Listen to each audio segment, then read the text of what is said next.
Hello and welcome, I'm Thomas Porteous and you're watching NewsX World. Let's take a look at some of the top stories. Despite 93 trucks entering Gaza, the United Nations says no aid has been distributed as Israel tries to prevent Hamas from intercepting supplies. Meanwhile, reports say 45 people are killed in airstrikes and the UK suspends trade talks, accusing Israel of morally unjustifiable escalation. Pope Leo XIV calls on Israel to allow humanitarian aid into Gaza, calling the situation worrying and saddening in his first public appeal. He warns that children, the elderly and the sick are paying the devastating price of war. A Russian missile hits a Ukrainian training site in Sumy, killing 6 and wounding over 10 during a live exercise. Moscow claims dozens more died while Putin tours the nearby Kursk region as Kiev launches a probe and suspends the unit commander. Moscow rejects claims it's delaying peace, saying a ceasefire plan is coming, but offers no timeline. The Kremlin insists everyone is working dynamically, yet Putin's terms from the Istanbul talks remain under wraps. Beijing warns Trump's $25 billion Golden Dome missile plan threatens global strategic stability. China urges Washington to scrap the system, calling it a dangerous move that could destabilize world security. South Africa's President Ramaphosa arrives in Washington to mend ties, urging Trump to engage rather than isolate. Trump has slashed aid, expelled the ambassador, and backed white Afrikaners amid tensions over land reform and Israel. A blast hits a school bus in Pakistan's Kuzdar town, killing 5, including 3 children, and injuring dozens. No group has claimed responsibility, but the region remains a hotbed of insurgency and unrest. Pakistan announces plans to expand trade and investment with China just days after a deadly clash with India. While the May the 10th ceasefire ended the worst fighting in decades as Beijing calls for peace through dialogue. Unidentified gunmen kill a former Ukrainian politician outside an elite school in a wealthy Madrid suburb. Spanish police say the shooting happened near the American School of Madrid just after 9 a.m. local time. In the latest turn of events in the Israel-Gaza conflict, hospitals in Gaza that Israeli airstrikes overnight into today have resulted in the deaths of at least 45 people, including multiple women and children and a 1-week-old infant, according to some reports. And in the West Bank, Israeli security forces have detained 20 people overnight, as reported by the Palestinian Prisoners Society. Pope Leo XIV has called for the immediate entry of humanitarian aid into Gaza, describing the situation as more worrying and saddening. Let's listen in to what he had to say. È sempre più preoccupante e dolorosa la situazione nella striscia di Gaza. Rinnovo il mio appello accorato a consentire l'ingresso di dignitosi aiuti umanitari e a porre fine alle ostilità, il cui prezzo straziante è pagato dai bambini, dagli anziani, dalle persone malate. Italy has urged Israel to cease attacks on Gaza and open all crossings for aid. Foreign Minister Antonio Tajani called for a ceasefire, hostages release and an end to military operations affecting civilians. Palestinian President Mahmoud Abbas praised international opposition to Israel's blockade and starvation of Gaza after the EU ordered a review of its cooperation deal. EU Foreign Policy Chief Kaja Kallas confirmed the review, citing Gaza's catastrophic situation and the need to assess Israel's human rights record under the EU-Israel Association Agreement. Israel's foreign ministry rejected the EU's criticism, claiming it does not understand the complex reality Israel faces and could strengthen Hamas's position. The EU-Israel agreement, active since 2000, emphasises mutual respect for human rights and democracy. Dutch Foreign Minister Casper Veldkamp has called for a review, citing worsening humanitarian conditions in Israel. However, the European Union members are divided, with the Czech Foreign Minister Jan Lipavsky suggesting direct dialogue with Israel, while Hungary has blocked EU sanctions on violent Israeli settlers. Meanwhile, in the UK, the government announced it is suspending trade talks with Israel and summoning its ambassador over irrigatious policies in Gaza and the West Bank. And lastly, the United Nations continues to face challenges in delivering aid to Gaza. Israeli authorities require aid to be offloaded and inspected before entering, and the UN states that at least 500 aid trucks are needed daily to address the humanitarian crisis. We're now joined by Ross Feingold, political risk analyst located in Taipei, Taiwan, to discuss this in further detail. Ross, thank you very, very much for joining us on the programme. We're now seeing countries that Israel called allies respond to the humanitarian crisis in Gaza. Why now is Israel responding? This humanitarian crisis has been well documented. We've all seen it on social media. Why are world leaders, particularly in Europe, responding to this crisis right now? Israel typically is happy with criticism that comes from Western Europe, but it typically does not change Israel's actions. However, the difference in recent hours is we have actual action from the United Kingdom suspending free trade talks, and we have discussion in the European Union about their cooperation agreement with Israel and whether Israel is adhering to the human rights clause of that agreement. So now that the Europeans are actually getting up to substantive action as opposed to just verbal criticism, I think Israel is sensitive to that. We do see a response. Israel has indicated it's willing to let in more aid trucks, although that process has been slow and the UN says it hasn't really happened yet. But there is some movement in allowing in aid trucks. I think we have to see in the coming hours what actually happens and whether those trucks really are allowed in and are allowed to deliver aid to civilians. Ross, we've obviously seen Western Europe impose sanctions, particularly the UK has imposed sanctions and suspended trade talks. Do you see these measures really making a difference in regard to the humanitarian situation in Gaza? Do you think Israel will look at these measures and think we need to act, or do you think they will see their military operation as more important? I think it might be a combination. So again, I think Israel is sensitive to some of the criticism, and specifically when there's actual actions taken by the UK or the EU or EU member countries on a unilateral basis. I think Israel does respond to that. It doesn't change how they go about the fighting of the war, but it does cause some movement on allowing in the aid trucks and the distribution of aid. But no matter how many trucks are going to come into Gaza, one thing that Israel has to and will absolutely retain a final say-so over is the ability of those aid trucks to only distribute aid to civilians and for Hamas not to be able to steal any of that aid. Israel is going to be very, very vigilant about that, and we have to see in the coming hours whether that causes more disagreements between the EU countries and Israel.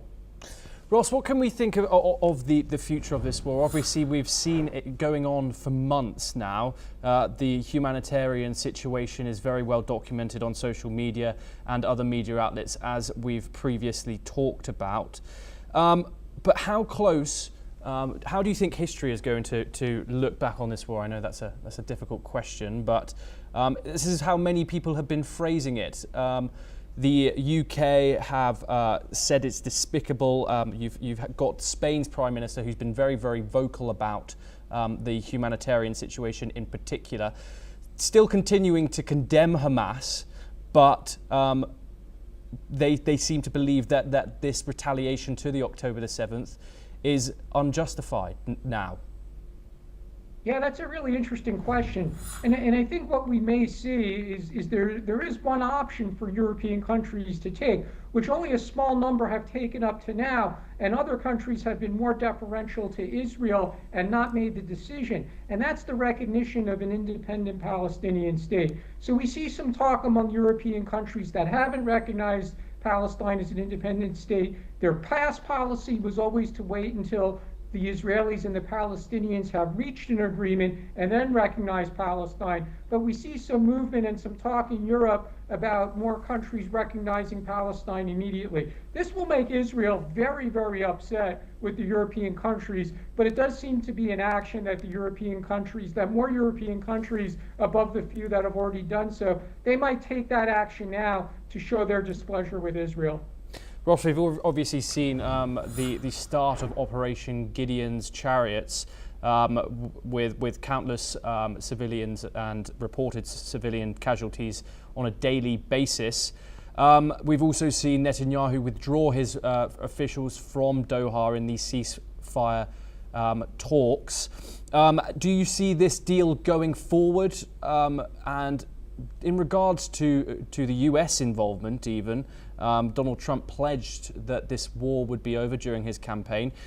How would you assess the situation in the Middle East now to this time at the start of Donald Trump's presidency? Ceasefire talks have been on and off since the beginning of hostilities in October 2023.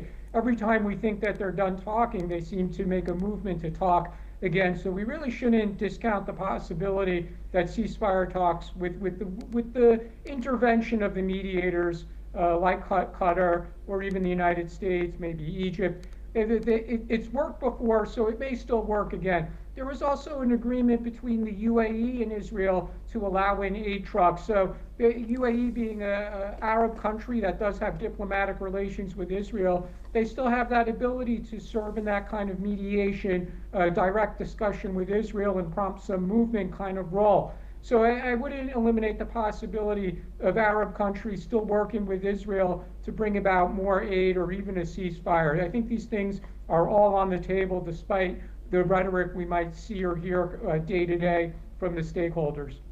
Ross Feingold, thank you very much for joining us. Always a pleasure to have your insight. We now move over to Europe, where a Russian missile hit a Ukrainian military training site in Sumy, killing 6 soldiers and wounding at least 10 others. Ukraine's National Guard confirmed the attack happened during a shooting exercise. Russia claims it targeted a special forces camp using an Iskander missile. An investigation is now underway and the unit commander is now suspended. This comes as Russian President Vladimir Putin made his first visit to the Kursk region since Ukrainian forces were pushed out. He had since said that the reputation in the Kursk region remains difficult. During the visit, he toured the Kursk nuclear power station and ordered the increase of demining operations in the region as part of efforts to secure the area. Here's what he said after visiting the region. Даже после освобождения противника этих приграничных регионов, там все равно остаются сложными. Сейчас с Александром Алексеевичем об этом говорили. Но вы знаете это лучше, чем кто-то другой. Ну, а в целом, конечно, и вся Курская область, так или иначе, она столкнулась с проблемами, которые характерны для пограничья. Все люди, в том числе и проживающие в самом Курске, сталкиваются с этими проблемами, переживают, прямо сказать. Meanwhile, China says it strongly opposes new EU sanctions on Chinese firms linked to Russia. Foreign Ministry spokesperson Miao Ning urged Brussels to drop double standards. She warned that Beijing will take all necessary steps to protect its legitimate interests. The EU and the UK announced the measures on Tuesday. At the same time, German Defence Minister Boris Pistorius says talks are still ongoing about US participation in the next round of Russia sanctions. He insists pressure on Moscow must increase. This comes as Russia claims to have shot 159 Ukrainian drones over several regions, including Moscow, in a 12-hour period.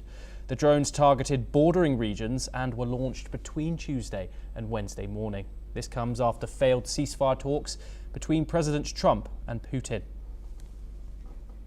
We're now joined by Professor Veselin Ivanov-Popovsky, Professor and Vice Dean of Jindal Global Law School, located in New Delhi. Thank you very much for joining us, Professor Popovsky.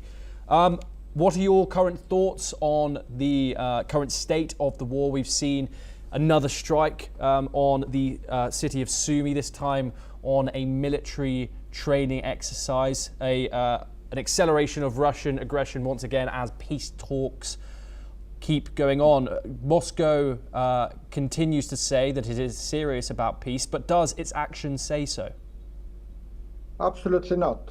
Serious about peace means ceasefire, and there was a suggestion already by US administration, by the Europeans, by the Ukrainians 2.5 months ago. The idea of a 30-day ceasefire has been always there. The party that disregards that is Vladimir Putin. So no ceasefire, unfortunately. We see increasing military hostilities on the border, and the round of negotiation that started promisingly last week is over, because after the talk between Vladimir Putin and Donald Trump, it seems not to have any progress. In fact, the US administration delivered very, very little. And the hope is in European Union unity here and other partners. There are many countries in the world that support Ukraine and not Russia. And longer it goes, I think Russian military cannot achieve much. They failed to take Pokrovsk, which is not a big city, and they are fighting for that already 10 months. The number of casualties suffered by the Russian aggressors are almost thousands per day. And that's a significant loss. One may ask the question, why does Russia recruit North Korean soldiers? And obviously the answer will be because there are not many Russian soldiers left, and they need North Koreans to come and help. So even on human resources, on the numbers of soldiers, Russia experienced difficulties, not to say that they experienced difficulties in everything. For several months they couldn't clear Kursk region. And normally we hear about Russian successes on the battlefield, but this is simply because of the Russian propaganda. Ukrainians are not claiming victories every week, but they also very courageously defend their land. And there are no serious military advances by Russia, which means a stalemate, and that stalemate may continue, but on the expense of Russia, which will see more sanctions and more support for Ukraine. So longer term, Vladimir Putin has no options. The last good news for Vladimir Putin was the election of Donald Trump, and that prolonged the war, rather than, if Kamala Harris won that elections in November, by now Vladimir Putin would have been gone, in my opinion. Professor Popovsky, we've had two bits of good news for Moscow's army today, both the intercepting of 159 Ukrainian drones within a 12-hour span, and we've also had the visit of Vladimir Putin to the recently recaptured Kursk region. Both on the military front and how things are going diplomatically in these peace talks. How do you think the morale of the Russians is currently? Very low. As I mentioned, there is difficulty to mobilize more Russians to fight. That's why North Korea comes to help. Those little hits here and there, well, we see those Russian hits, and civilians, unfortunately, in Ukraine died out of those hits. But that's the only option left for Putin, to have hits here and hits there. He wants generals to report to him some military success, and they desperately try to find some military success, which is, well, what is the fact that he is visiting Kursk region? Kursk is part of Russia, used to be part of Russia forever. And to deoccupy Kursk is not a military victory for Moscow. In fact, it is a military defeat for Moscow to allow the Kursk region to be occupied by Ukrainian for the last 11 months now. No good news for Russia. Some hits here, some civilians died there. These are not strategic advances of the Russian army. Longer term, there is one direction. Yes. Military defeat, and the regime of Putin must go. Professor Popovsky, thank you very much for joining us on the programme. Always great to get your insight. We now move over to South Asia, where India is intensifying its global outreach under Operation Sindoor, sending multi-party delegations to 32 countries to present its firm stance against cross-border terrorism. An all-party delegation led by GDU Member of Parliament Sanjay Kumar Jha has departed from Delhi and is bound for Japan, Indonesia, Malaysia, South Korea and Singapore. Another team, led by Shiv Sena MP Shrikant Shinde, will leave today for the UAE, Liberia, Congo and Sierra Leone. These missions are part of a coordinated national initiative, not a political campaign, as clarified by Union Minister Kiren Rijiju. The remaining delegations will be headed by prominent leaders, including Congress's MP Shashi Tharoor, BJP's Ravi Shankar Prasad and Baijaykant's Panda, DMK's Kanimosa and Karandi. One group is scheduled to visit the EU headquarters in Brussels. Each delegation carries a detailed dossier outlining Pakistan's decades-long support for terrorism and India's decisive new counter-terror doctrine post-Operation Sindoor. The briefing highlights attacks like the 2008 Mumbai carnage and global incidents such as 9/11 and the 2005 London bombings, which also had links to Pakistan. Foreign Secretary Vikram Misri briefed delegates during a recent parliamentary standing committee session outlining India's diplomatic goals and the importance of global support following the April the 22nd Pahalgam terror attack that killed 26 civilians. We're now joined by Ambassador Suresh Goel, former diplomat who's located in New Delhi. Ambassador Goel, thank you very much for joining us. I want to just get your insight on the importance of these delegations being sent out to the rest of the world and why it's important that it's a cross-party mission and not a single government party mission. What are your thoughts? Good evening, Thomas. Okay, now the delegations are obviously important considering that they comprise mostly the members of parliament or experts or those who have been ministers before and therefore who have an intimate knowledge of India's strategic affairs and the dynamics, foreign policy dynamics. One delegation comprises former Minister Salman Khurshid, even though he's not a member of parliament. There are others also, and each delegation comprises former Indian Foreign Service officers, senior retired ambassadors, who obviously will be advising the delegation and contributing to the work of the delegation. So they are obviously important considering if the government of India had chosen to send such senior delegations. What I would really feel at the same time is that the delegations' work would have a clearer and much better return and expectations, and if we had clear objectives in mind as to what these delegations are expected to achieve.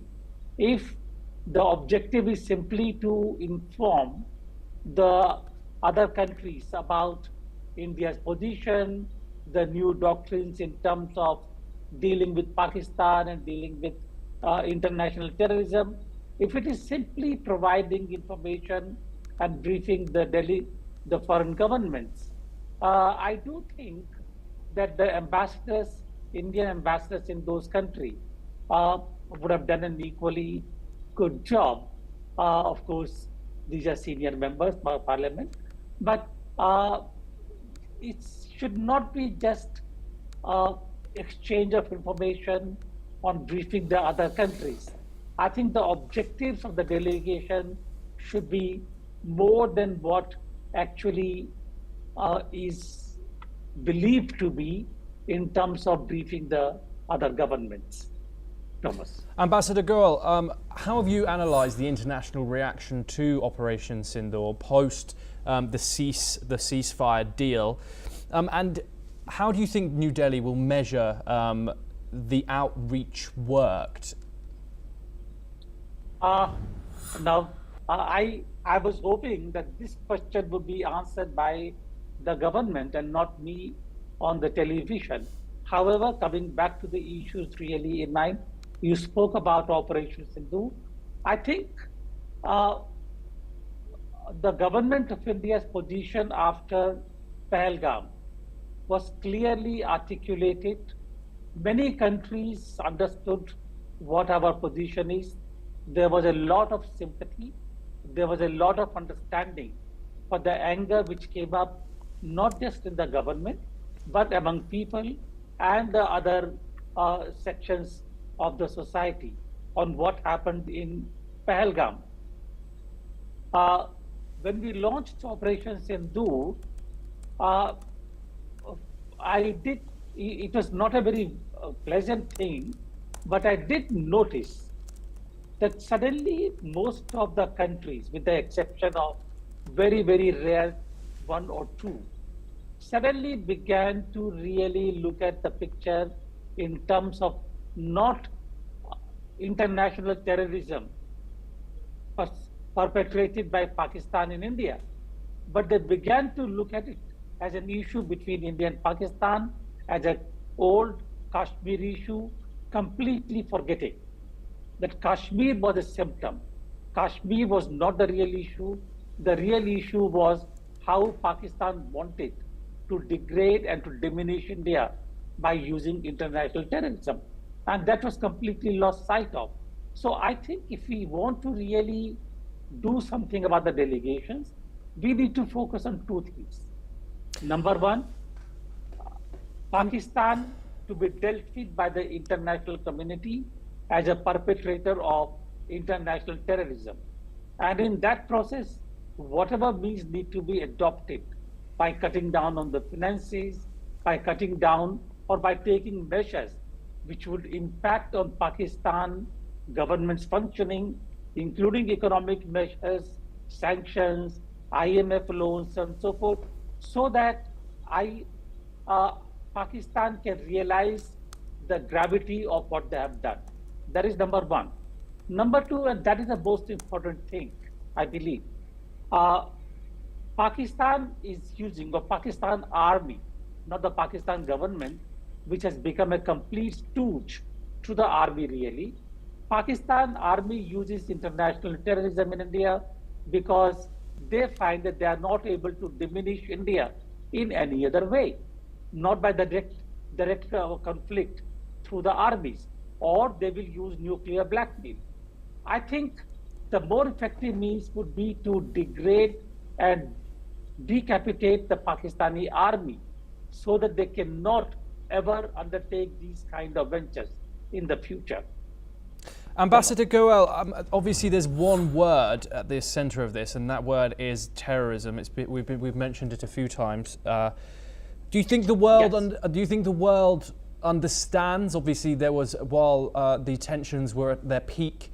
There are issues over international news outlets using that word, and even when the Pahalgam attack happened, there was the use of the word gunman, the use of the word militant, used very heavily by mainstream Western media outlets.